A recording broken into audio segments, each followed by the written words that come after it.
அனைவருக்கும் ஆன்மீக அன்பு வணக்கம். அன்பர்களே, இப்பதிவில் தேவர்கள் யார் என்ற தலைப்பில் சில கருத்துக்களை பார்ப்போம்.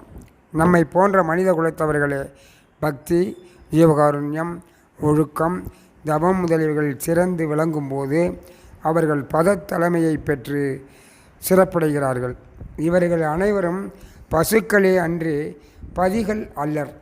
அதாவது உயிர்கள் அவர்கள் செய்த நன்மையின் பொருட்டு அவரவர்களின் வினைகளுக்கு ஏற்ப பல வகை பிறவிகளை பெறுகிறார்கள். அப்படி கிடைக்கப்பெற்ற பிறவிகள், 1வது பிறவி தேவர் அல்லது தெய்வம். இது ஒரு சிறந்த பிறவியாகும். ஆனால் இவர்கள் கடவுள் அல்ல. குறிப்பிட்ட காலங்களுக்கு பின் பிறவிக்கு வந்து விடுவார்கள்.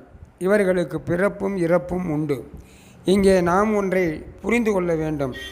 அதுவானது, சில நேரங்களில் கடவுள் உயிர்களுக்கு நன்மை செய்யும் பொருட்டு தெய்வ நிலைக்கு இறங்கி வந்து அருள் புரிதலும் உண்டு.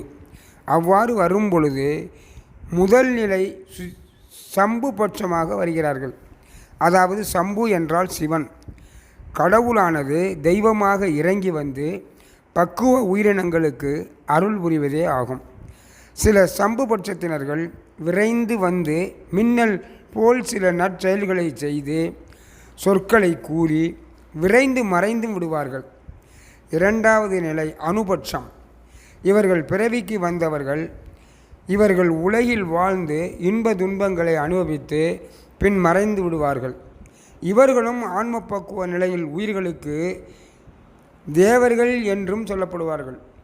எனவே அன்பர்களே, தேவர்கள் எனப்படுவோர் கடவுளின் ஆணையை நிறைவேற்ற வந்த மேல் அதிகாரிகளே அன்றி கடவுளர்கள் அல்ல. ஓரளவு புரிந்திருக்கும் என்று கருதுகிறேன். அவர்கள் கடவுளர்கள் என்று சுருக்கமாக சொல்லலாமே தவிர உண்மையான கடவுள்கள் அல்ல. தேவர்கள் தெய்வங்களே ஆவார்கள் என்பதை புரிந்து கொள்ள வேண்டும் என்று கூறி நிறைவு செய்கிறேன். அன்பு வணக்கம். அருட்பெரும் ஜோதி, அருட்பெரும் ஜோதி.